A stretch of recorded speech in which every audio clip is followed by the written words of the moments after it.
Soyez les bienvenus, fidèles téléspectateurs de la RTVH, la chaîne qui fait la propagande du nom de Jésus-Christ. Vous êtes là bel et bien dans votre émission Au Crible. Dans cette émission, nous invitons les politiciens, ceux qui font l'actualité, pour traiter l'actualité de la semaine avec nous. Sur ce plateau, je suis avec Monsieur Moussoulou, comme il est le CG de PDT, Parti des Travailleurs. Il est là avec nous, il est membre et cadre de la MOUCA. Monsieur Moussoulou, soyez le bienvenu. Merci, monsieur le journaliste. De l'autre côté, je suis avec monsieur Emmanuel Biakashidi. Il est membre et cadre du mouvement citoyen Bakolo Congo, allié Cash. Soyez le bienvenu, monsieur Emmanuel. Merci beaucoup, monsieur les journalistes. Le sujet d'aujourd'hui, la main tendue du chef de l'État à la MOUCA, est-ce une opportunité ou pas? On en parle. Monsieur Moussoulou, vous êtes de la MOUCA récemment, vous avez fait un meeting. Apparemment, votre meeting, c'était un meeting de provocation. Oh, merci, monsieur le journaliste. Il ne s'agit pas d'un meeting de provocation, mais plutôt de l'ostentation, de la contestation. Parce que M. Fayulu était obligé d'expliquer à ses électeurs qui étaient et qui sont innombrables le mystère de son échec. Le mystère de son échec. Comment peut-il nous expliquer que la situation puisse paraître lors de ces élections ou à l'issue de ces élections de 2018 comme le jeu de qui perd gagne, c'est-à-dire de qui gagne perd. Donc ce n'était pas une provocation, c'était une explication. Il a eu l'obligation morale et civique d'expliquer à ses électeurs ce qui s'est passé pour que la situation puisse se présenter d'une manière mystérieuse, inattendue. Vous avez dit que c'était un meeting de vérité, mais j'ai compris parmi la vérité dont vous voulez parler. Donc Fayulu n'avait pas perdu, c'était Félix Tshisekedi qui avait perdu, mais à votre surprise, c'est lui le gagnant. Monsieur Emmanuel Biakashidi, vous êtes membre du mouvement citoyen Bakolo Congo, allié à Cash, mais votre champion Félix Tshisekedi, c'est lui qui est président de la République aujourd'hui, m'ont dit qu'il a volé la victoire de Fayulu. Merci, monsieur les journalistes, pour cette opportunité que vous nous donnez aujourd'hui sur votre plateau.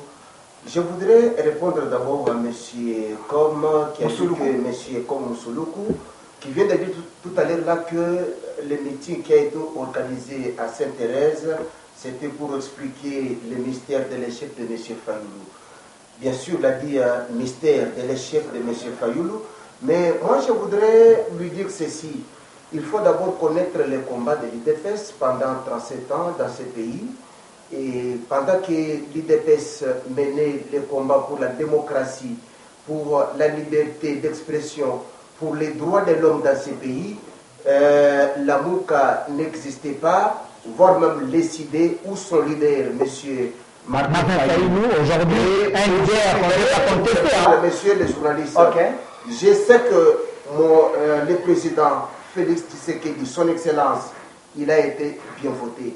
L'IDPS a des bases sur l'ensemble du territoire national. L'IDPS a des assises bien connues par tous les peuples congolais. Et d'ailleurs, je voudrais rappeler M. comme Moussoulou, lorsqu'il dit que la victoire de M. Fayulu a été volée, je me pose la question, a été volée, et il demande au peuple de résister d'une manière pacifique. Je voudrais lui poser la question. Mais je voudrais revenir à M. Comme, lorsqu'il dit que le pouvoir du peuple a été volé, il s'agit de quel peuple?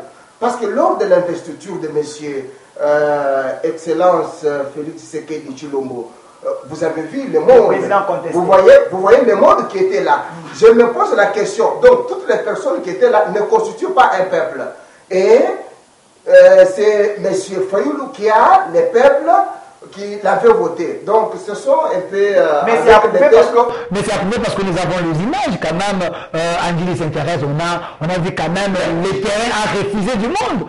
Il ne faut pas s'en passer. Personnellement, prenez les images. Moi j'ai les images. Si vous voulez que je vous les donne, je vais vous les donner. Partout où l'IDPS, avec son leader, M. Félix Tshisekedi, était de passage, il y a eu le monde.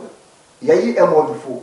Et lorsque j'ai pris les images de M. Martin Fayoulou Al-Boumbachi, avant qu'il soit attaqué par la police, et regardez le nombre de personnes qu'il avait. Mais lorsque Félix a atterri à Al-Boumbachi, de l'aéroport jusqu'au centre-ville, il faut voir les gens qui étaient derrière lui. Papa, ce sont des aventures qu'on est en train de monter de toutes pièces. Parce qu'il y a des gens qui sont assoiffés du pouvoir, qui n'étaient pas préparés pour les élections. J'insiste là-dessus. Ils n'étaient pas préparés pour les élections. Ce sont les gens qui faisaient autrefois la campagne contre la machine à voter. Nous les connaissons. Aujourd'hui, ils disent que ce sont eux qui ont été votés. Alors, je reprends mon mot. Je vous retire la parole quand même, monsieur Emmanuel. Monsieur Emmanuel, je vous retire la parole quand même. Je vous prends au mot. Vous avez dit, ce sont des aventures. Par là, vous voulez dire que les gens de la Mouka, c'est des responsables là-bas. Vous voulez dire qu'ils n'ont pas le droit de réclamer leur victoire. Ils peuvent avoir le droit de réclamer s'ils ont été élus. Mais sur l'ensemble des territoires nationaux, la seule personne qui a obtenu plus de voix, c'est M. Félix Antoine Tshisekedi Tshilombo. C'est celui-là qui a été volé, qui a été voté par tous les Congolais. C'est connu. Messieurs les journalistes, si réellement M. Fayoulou a été voté à 62%, comme ils sont en train de dire, vous deviez remarquer les mécontentements sur l'ensemble des territoires nationaux. D'ailleurs, demander, même si nous pouvons demander à la cité, nous avons constaté quelques cas de contestation seulement dans les territoires de Tiopo et à Kikwit. Donc c'est là que nous avons vu qu'il y a eu des gens qui ont voté massivement M. Fayoulou. Mais les restes des territoires, les restes des provinces, est-ce que vous avez constaté les mécontentements? Là, vous avez compris. Même la TV, monsieur le journaliste, même la TV5 Monde, donc, qui a été financé par l'un des membres de la Mouka. Bien entendu, monsieur le journaliste. J'ai des preuves parce que c'est connu de tous. La TV5 Monde a dit qu'il y a, les peuples congolais sont en joie lorsqu'on a publié Félix Tshisekedi Tshilombo. Je vous retire la parole, monsieur Moussouloukou. Je lui ai laissé vraiment le temps de parler. Je reviens à vous. Lorsque monsieur Emmanuel Biakachidi, membre du CACH, quand il est en train de parler, je sens que leur leader, dans ses dires, qu'il est un leader incontestable. Vous êtes en train de faire des aventures. Là, je me prends au mot. C'est ce qui est marrant et désagréable à entendre. Mais leur leader, qui prétend avoir été élu, provient d'où? D'où sont provenues ces voix? Parce que nous avons les urnes, et je n'ai jamais cessé de le répéter sur ce plateau, qui ont été muselées. Mais il y a la clé USB, c'est-à-dire non pas le comptage manuel. Quand on parle de l'USB, on voit déjà l'électronique, et non pas le comptage manuel. Est-ce que l'on sait pourquoi il a été obligé, il a été requis d'une manière impérative que le comptage fut manuel? Mais c'est parce que, comme l'a dit Montaigne, l'homme n'est que mensonge, l'homme n'est que hypocrisie, l'homme n'est que déguisement. C'est ainsi qu'il faut qu'en dépit du caractère indépendant, sur le plan des lettres affectées à l'institution d'appui à la démocratie CENI, la lettre I qui veut dire indépendant, il faut que l'on affecte des témoins. Et outre les témoins, des observateurs. Pourquoi? Parce que la CENI, bien que ce soit une structure, le propre, ça c'est une digression, le propre d'une structure, c'est sa momification. La structure, c'est une momification d'une évolution. Pour qu'elle puisse être animée, il faut des humains. Ce sont les humains qui ont des âmes, alors ils animent les institutions. Mais ces humains-là ont aussi des tares, j'allais dire des travers, c'est-à-dire des vices. C'est ainsi que, parce qu'il faut avoir de la méfiance vis-à-vis des humains, c'est ainsi qu'on a affecté des témoins. Ça veut dire que la structure CENI pouvait avoir été animée par des hommes qui n'offraient pas suffisamment de garanties d'impartialité. Par là, vous voulez dire que la CENI a été inféodée? Plus qu'inféodé, ça c'est un mot pudique, plus qu'inféodé, mais je voudrais dire, a été affecté par une sorte de virus de tard. Pourquoi? Voici une démonstration. Okay. La CENI est là. Elle sait très bien que c'est dans les 48 heures qu'il faut publier les résultats. Mais qu'est-ce que nous avons entendu? À partir du président de la CENI, M. Koné Nanga, que jusqu'ici, nous n'avons que les 20% des résultats. Nous n'avons pas encore la totalité. Nous sommes en train d'attendre les résultats. Ça, c'est le propos de Corneille Nangaa, le président de la CENI. Et après 4 ou 5 jours, nous venons d'atteindre 50 ou 52%. Ah, 53% après des jours. Mais plus tard, lorsqu'on va lui poser la question, comment se fait-il qu'alors que les compilations dans d'autres centres n'avaient pas encore pris fin, vous êtes empressé de publier les résultats? Quelle sera sa réponse? Il y avait un serveur. Oh, il y avait un serveur central. Aussitôt qu'un électeur votait, c'est-à-dire appuyait sur la machine, ça apparaissait au serveur. Je dis aussitôt que la verbe de temps. C'est-à-dire qu'il y avait une simultanéité. Vous appuyez et ça apparaît là-bas, c'était électronique. Alors, lorsque c'est de cette façon, c'est dans la simultanéité, pour ne pas dire l'instantanéité, que la CENI avait les résultats. Tel appui, jusqu'au dernier électeur. Parce que j'aurais appris qu'il y a d'autres points où on a fini à voter à 8 heures du lendemain.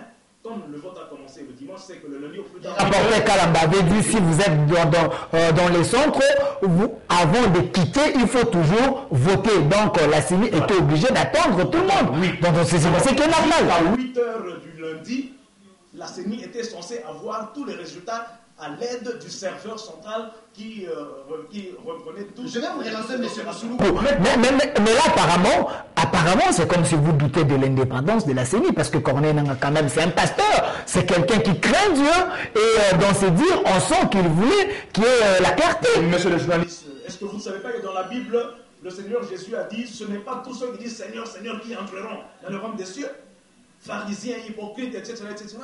Voyez-vous? Moi, je ne juge pas M. Nangaa en sa qualité de pasteur. Non, vous savez, c'est vous qui me l'apprenez. C'est lui le président de la CENI, hein, lorsque vous doutez de Nangaa. Bon, parce qu'il s'agit d'un humain. C'est pourquoi nous disons ceci. Vous savez que tout doit être contrôlé. Je vous ai donné autrefois l'illustration de la justice. On dit que le juge, quand il tranche, son jugement est revêtu de la confiance en vertu de l'adage res judicata pro elitate habetur. C'est-à-dire, lorsque le juge a parlé, son verdict est tenu pour vérité. On dit bien tenu, on dit pas son verdict est vrai, mais est tenu pour vrai.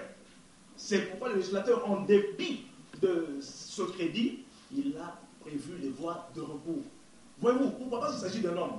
Et je vous ai aussi évoqué Antoine Rubens qui dit à la page 103 du Code judiciaire congolais, Zaïrois, c'est comme ça que c'est écrit, Zaïrois, et actuellement on peut dire congolais, qu'en dépit de la conscience professionnelle des magistrats, ils ne sont pas à l'abri de l'erreur. C'est ce qui justifie les voies de recours. Alors, dans le cas de la CENI, s'il vous plaît, monsieur le journaliste, Une minute. Je vide mes réserves. Dans le cadre de la CENI, vous voyez cette antilogie. De la même bouche sortent les propos tels que nous n'avons que 20%, nous attendons plus tard. Et plus tard, il y a 52%, plus tard, 60%, 80%, jusqu'à je ne sais quand. Mais vous n'êtes pas dans les par rapport original de la CENI, quand même, M. Moussoulou. Je vais vous redonner la parole. M. Emmanuel Biakashidi, entendre M. Moussoulou au cadre de la MOCA, quand il est en train de parler, on sent que vous étiez appuyé par la CENI, hein, parce que c'est ce qui s'est dit aussi hein, dans la société, un peu partout. Vous avez fait un deal avec le pouvoir en place et la CENI vous a facilité la tâche. Messieurs les journalistes, merci de m'accorder encore la parole une fois de plus. Je reviens pour répondre un peu à M. Moussoulou Koukom. Je me pose la question. Monsieur Martin Fayoul, il est entouré par quel type de juriste et par quel type de maître? Mais pendant la période de la campagne, Monsieur Martin Fayoul dit, nous avons les images, que nous irons aux élections sans machine à voter. Que lui qualifiait machine à voler. Et de l'autre côté, M. Félix Tshisekedi, il dit, avec machine ou sans machine, nous irons aux élections. Okay. Mais je me rappelle, c'est à peine avant 3 jours de la tenue des élections que M. Martin Fayoulou va dire à ses électeurs que nous irons aux élections. Mais je me pose, pendant tous ces temps qu'il s'est promené, qu'il battait campagne, il a fait sa campagne contre la machine à voter. 3 jours avant les scrutins, il dit que nous irons aux élections. Est-ce que les messages qu'il avait déjà donnés à l'ensemble de ses électeurs, est-ce qu'il est arrivé à parvenir à atteindre même la personne qui était au plus fond? Nous sommes pas au Moyen-Âge, nous avons des moyens électroniques aujourd'hui, les réseaux sociaux. Je circule quand même presque sur l'ensemble des territoires nationaux. Vous savez, je n'étais pas à Kinshasa. Donc je connais ce que j'ai dit. Il y a des milliers ici en RDC où les gens vivent encore au Moyen-Âge. Je vous le dis. Où les gens manquent même de l'allumette, ils utilisent les pierres pour avoir du feu.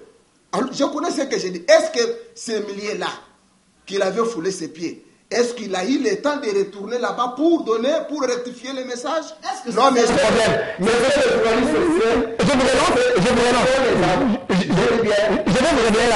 vais vous redonner la parole. Ce n'est pas ce qui prouve que Martin Fayulu c'est un vrai leader, parce qu'à 3 jours des élections, il change son message, mais lorsque Nanga Pini, le résultat, il a 34 et Félix 38. Monsieur le journaliste, il est en stage. Monsieur Martin Fayulu est encore en stage. Il n'a pas encore grandi. Les jours où il va atteindre la maturité d'un leader charismatique, donc nous le connaîtrons. Et nous le saurons. Et nous le saurons. Je reviens. Et regardez par exemple, au moment où le fait Tshisekedi était encore en vie, il dit les élections n'étaient pas bien faites, il boycotte. Et il reste constant jusqu'à la fin. Mais si réellement les élections n'étaient pas bien tenues, donc M. Martin Fayulu peut que se retirer. D'ailleurs, je viens d'apprendre que Maman Eve Bazaïb est allé postuler à Tchopo. Avec le président qu'elle est en train de contester. Donc ça, ce sont des aventures. Ce sont des aventures. Ils sont...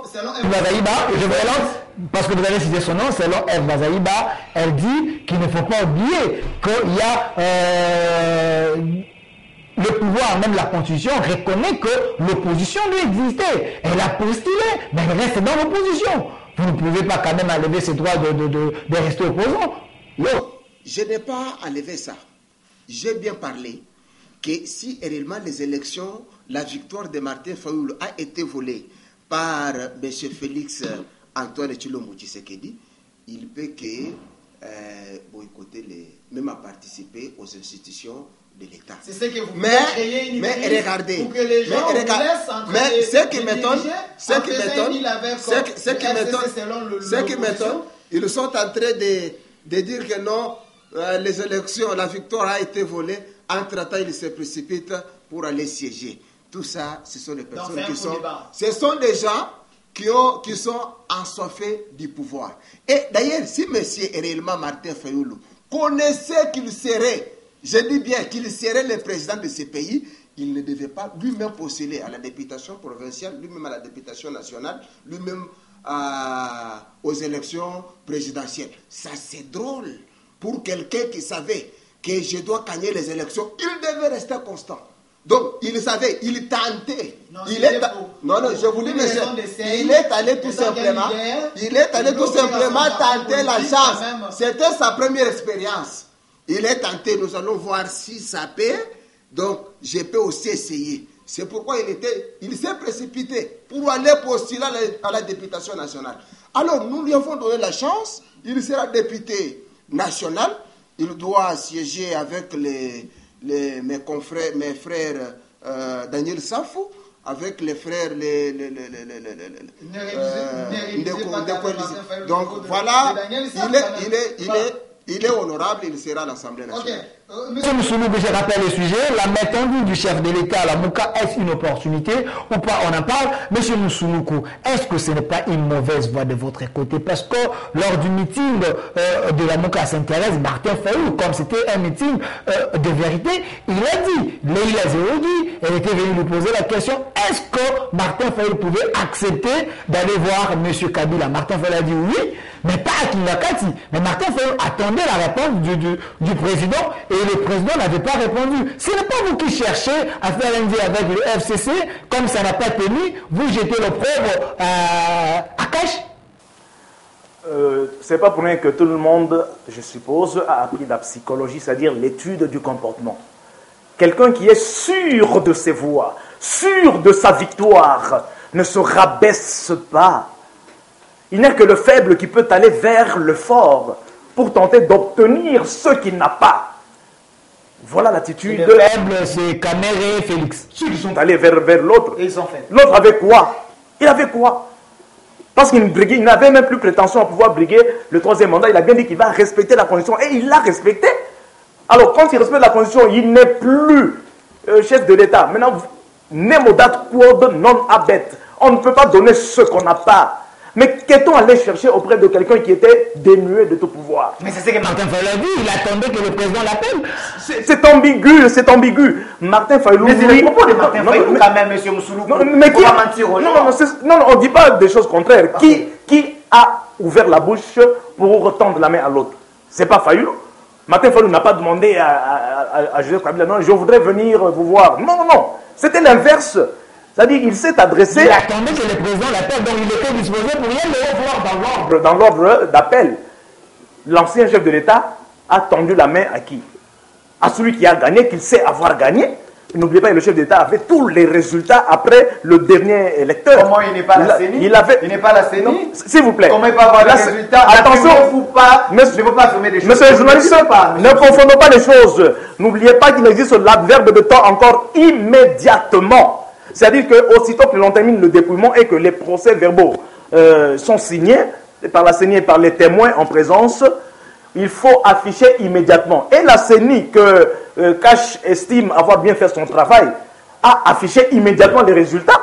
Les résultats n'étaient pas un secret, c'était à la portée du public. Donc, Nang n'avait pas le monopole de la détention réelle du pouvoir, des résultats. Les résultats étaient à la portée de tout le monde. Senko avait les résultats autant que les individus. Même les pousse-pousseurs pouvaient s'arrêter et aller filmer ou photographier les résultats. C'était affiché au mur. Nang n'en avait que le monopole de la publication. Il faut bien retenir cette distinctivité.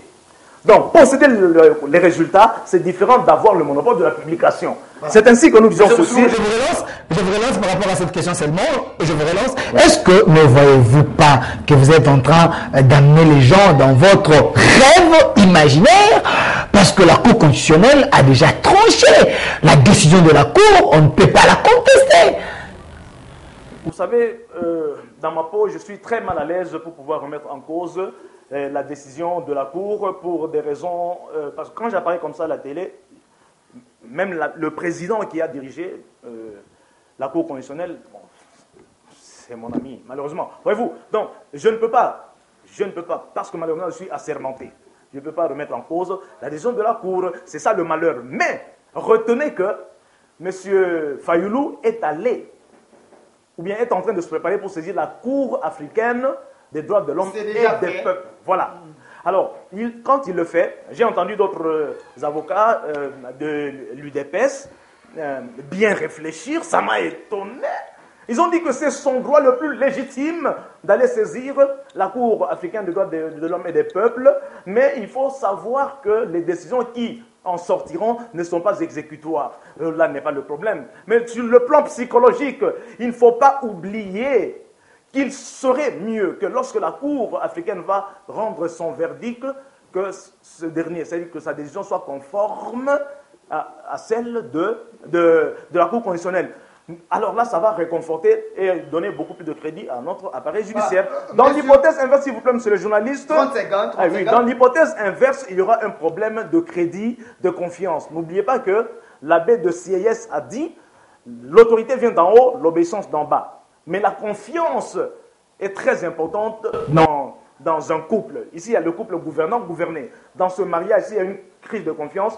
Quand un couple... Monsieur Moussoulou, monsieur Emmanuel Biakachidi, vous êtes du cash. Entendre monsieur Moussoulou parler, n'avez-vous pas peur? Parce que l'Union africaine, ce n'est pas la Cour constitutionnelle. Martin Fayulu touche là-bas.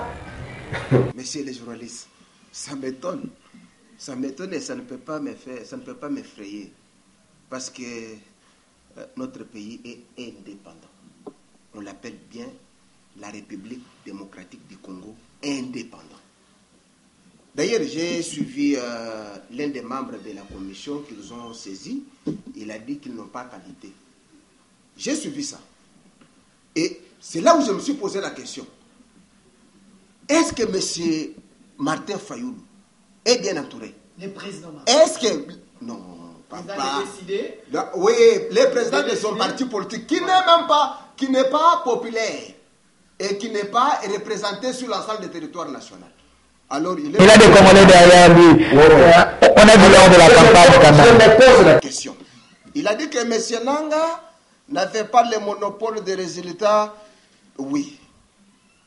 Mais pourquoi, lorsqu'ils se sont présentés à la Cour constitutionnelle, ils n'ont pas présenté tous les moyens de défense? Et le jour de la confrontation, c'est le jour que nous avons vu les aventures des maîtres de Martin Fayoulou se promener avec des trêves. Mais ils connaissaient la procédure juridique qu'ils devaient emprunter pour obtenir la solution qu'ils étaient en train de rechercher. Alors je me suis posé la question, est-ce qu'il est bien entouré? C'est juste les gens qui sont, j'insiste encore là-dessus, ce sont les gens qui sont ensoufflés du pouvoir. Donc il n'y a pas autre chose. Ce n'est pas mauvais, mais il faut attendre que vous puissiez obtenir, comme il a dit, les crédits de son peuple. Le peuple a octroyé sa confiance à M. Félix. Quel peuple vous parlez? Parce qu'à Saint-Thérèse, on a vu les chansons de la population, le terrain a refoulé du monde. Martin Fayoulou, il a des gens derrière lui, il représente quelque chose. Parce que cette population, elle est assez faible. Voilà pourquoi vous êtes alliés avec le pouvoir qui est en place pour affaiblir cette population. Mais apparemment, c'est comme si vous êtes un cadre de la Mouka. Non, non, mais comment vous devez parler seulement des gens qui étaient sur le terrain Saint-Thérèse?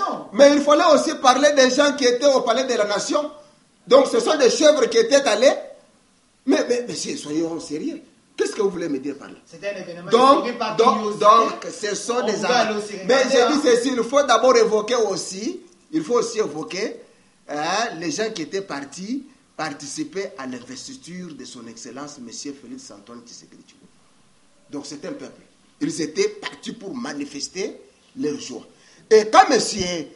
comme Moussoulou dit que non, il n'y aura pas de crédit, donc il n'y aura pas confiance émanant de son peuple vers le président Félix. Mais c'est un mensonge, monté de toutes pièces.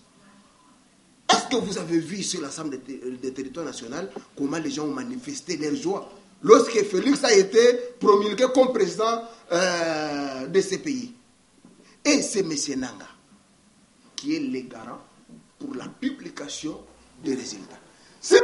Nanga avait publié M. Martin Fayoulou comme le président provisoire de la RDC, les gens de la Mouka n'auraient pas parlé ce qu'ils parlent aujourd'hui. S'ils les parlent parce qu'ils ont échoué aux élections. Monsieur Manuel, est-ce que n'avez-vous pas honte? Aujourd'hui, Nanga devient un sang. D'abord que hier, Nanga, c'était quelqu'un à battre. Aujourd'hui, Nanga devient un modèle. Félix Tshisekedi, ses propos, il disait si Nanga ne me publie pas, il ne peut pas croire à ce résultat. Il faut retenir une chose, messieurs les journalistes. Dans la vie, nous avons des visionnaires. Et il y a des gens qui sont derrière les visionnaires pour se retrouver. J'ai les bras. Dans la vie, nous avons des visionnaires. Et il y a aussi d'autres personnes qui vivent sous l'ombre des visionnaires. Donc, si vous n'êtes pas visionnaire, tu ne peux pas comprendre ce que votre leader est en train de faire. Et dans un pays, même quand Dieu suscite des gens, il ne peut pas soulever des leaders au même moment. Il n'y a qu'un seul leader. Un leader qui signe le document qui retire sa signature à tout moment. Que l'Éternel doit sa vision. Et si vous n'êtes pas dans la vision, donc vous ne pouvez pas. Voilà. Vous ne pouvez pas je vais vous relancer. Je voulais dire Félix était visionnaire. Il a compris le système de jeu et c'était un grand diplomate. Donc il a compris tout ce qu'il fallait. Retirer sa signature, c'est aussi dans la vision. Voilà, je retiens. C'était la base, je retiens. Monsieur Moussoulou répondait à cette question. Nous avons Monsieur Mouzitou, lui qui est quand même un grand cadre de la Mouka. Il dit qu'il doit mener, la Mouka doit mener de meetings, de marches, une manière de faire intimider la communauté internationale pour que les investisseurs ne viennent pas ici au Congo. Est-ce que vous avez un problème avec les politiciens ou vous avez un problème avec la population? Comment analysez-vous cette manière de dire? Oui, monsieur le journaliste, je vous assure qu'au Congo, nous avons un problème. Moi, j'aurais souhaité que tous les Congolais fréquentassent les écoles catholiques pour apprendre la langue latine, et là, ils maîtriseraient le français. Par rapport à cette question, je pense qu'il faut faire appel à un philologue roman. On ne comprend pas, on galvaude l'interprétation, le sens, la teneur des propos de M. Mouzito. C'est quelqu'un qui a fait de très bonnes études, Louis Mouzito. Il n'est pas n'importe qui. Il ne peut pas vous dire que non, on va organiser des marches pour empêcher les investisseurs de venir. Non. Mouzito a voulu faire comprendre au peuple congolais que tant que les urnes auront été muselées, que la vraie vérité qui y loge n'auront pas été exprimées, portées au grand jour au profit de la clé USB, il y aura des poches de malaise. De poches de résistance. Et le droit à la résistance contre toute personne ou groupe d'individus qui accapare de manière illicite le pouvoir est constitutionnellement garanti. Il suffit de lire les articles 64-65 de la Constitution. C'est ça qu'il voulait dire. Autrement dit, qu'il eût fallu que M. Nanga proclama les vrais résultats en procédant par le comptage manuel. Ce qui n'a pas été le cas. Il y a beaucoup d'antilogie dans le comportement de la CENI. Nous disons que les comportements sont aussi importants que les mots. Je viens d'apprendre ici de la part de mon frère Emmanuel Biakachidi, que j'aime bien, que tout le monde était dans la joie lorsque Félix a été promulgué. Félix n'a jamais été promulgué, il avait été proclamé. Alors faisons attention aux mots. Et c'est cette proclamation, les résultats qui lui ont été collés, qui sont contestés. Et lorsque quelqu'un est certain d'avoir été lésé par un favoritisme quelconque, ostentatoire, qui ne peut pas résister à l'analyse de l'homme moyen. Mais quoi de plus normal, quoi de plus juste qu'il puisse recourir à la Cour constitutionnelle et quand ça ne marche pas, à la Cour africaine des droits de l'homme et des peuples. Deuxième élément, mon frère Emmanuel a voulu savoir de quel type de juriste le très distingué Fayoulou Martin est entouré. Mais la réponse est simple. Fayoulou est entouré des juristes respectueux de la personnalité de l'autre. Ils n'ont pas pu prouver devant la cour, devant la cour que Fayoulou avait gagné parce que selon votre juge, vous n'avez que 40% d'éléments. D'après quel juge? Votre juge, votre avocat, sur une radio de la place, Top Congo, nous avons les sons que la Mouka a présenté que 40% des preuves. S'il vous plaît, s'il vous plaît. Vous savez, la Mouka d'abord avait combien de témoins? 2 243 000 témoins. Combien ont été accrédités? 2700 ou 2800 témoins seulement. Mais pourquoi?